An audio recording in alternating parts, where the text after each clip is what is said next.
Hi there everyone, welcome to this video looking at one of the A-grade topics in your GCSE Ed mathematics exam, which is proportionality.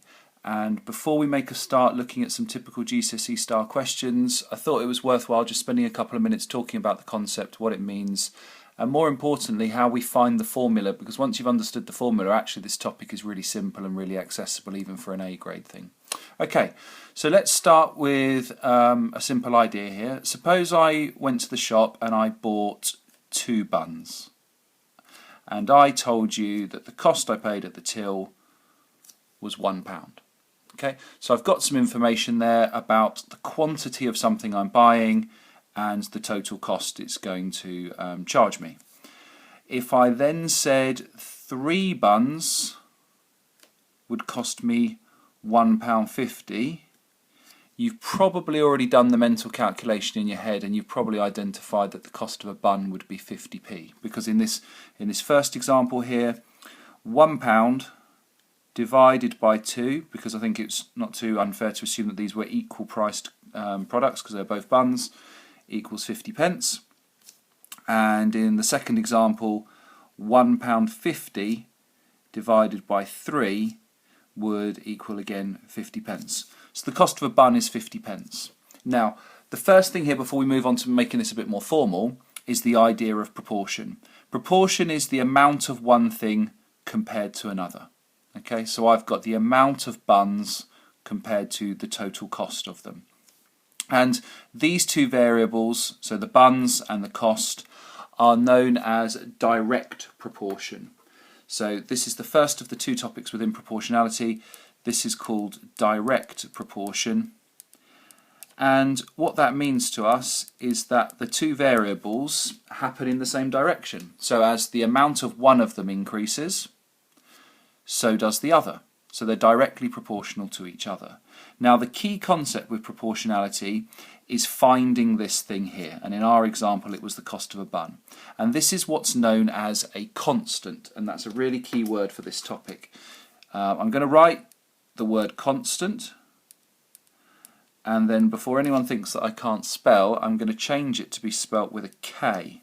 So this word is now the constant, but it's spelt with a K, because when we form this algebraically, and if you've looked at this in any revision guides or anything, you'll know that the constant is referred to as the letter K. So K stands for constant in proportionality. So let's formalise this a little bit more to see if we can understand this idea of direct proportion. So if I took my total cost, which is over here for our examples, £1 and £1.50, I could say that it would equal the cost of a bun multiplied by how many buns. So let's have a look at that in terms of the examples we did above. So in the first example, the total cost was £1. We didn't know at this point the cost of a bun. This was the thing that we were trying to find. And we knew that we were going to purchase 2 buns. So I had £1 is equal to something times by 2. And then I could do the maths to work out what the something would be, which we discussed earlier was 50p. In terms of proportionality, in terms of this constant, this thing that we don't know, the cost of the bun, rather than put question mark, rather than put unknown, rather than put cost of bun, we would just write K. So the £1 total cost, is equal to K multiplied by 2, which is where K is equal to 0.5. 50p. In terms of forming this as an algebraic proportionality question, we would get total cost is equal to the constant times the number of buns. And this here is a direct proportion formula.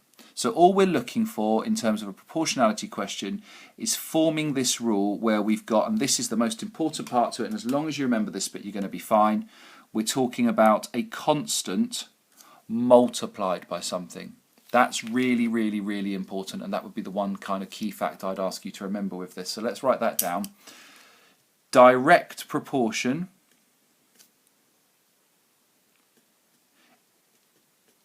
is, in terms of a rule, let's say equal, sorry, a constant multiplied by something. Okay, and that's the important part. Direct proportion is always about multiplying the constant. Okay, so let's have a look at a question and see if we can apply some of these rules that we've just talked about. So I've got some questions here. If you're not in my class and you haven't seen these questions, I would strongly advise that you pause the video on each question, have a go at it, and then watch the work solution, and I think you'll be fine with all of these. So here we go, some direct proportion questions.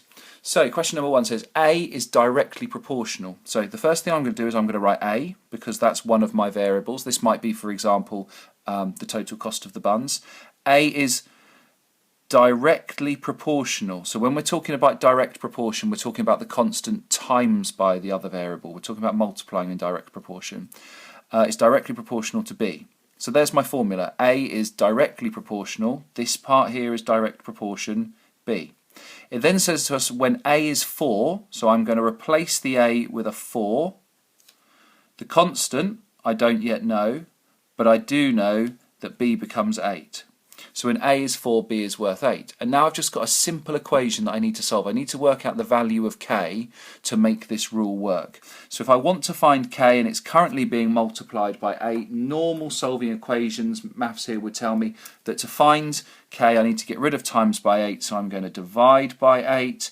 And I've got to do that on both sides, otherwise it's not going to be balanced anymore. So I end up with 4 divided by 8 is equal to my constant. Or we could simplify that and we could say 1/2 or 0.5. So my constant is a half or 0.5, and that's the first stage in any proportionality question, is to find the value of the constant.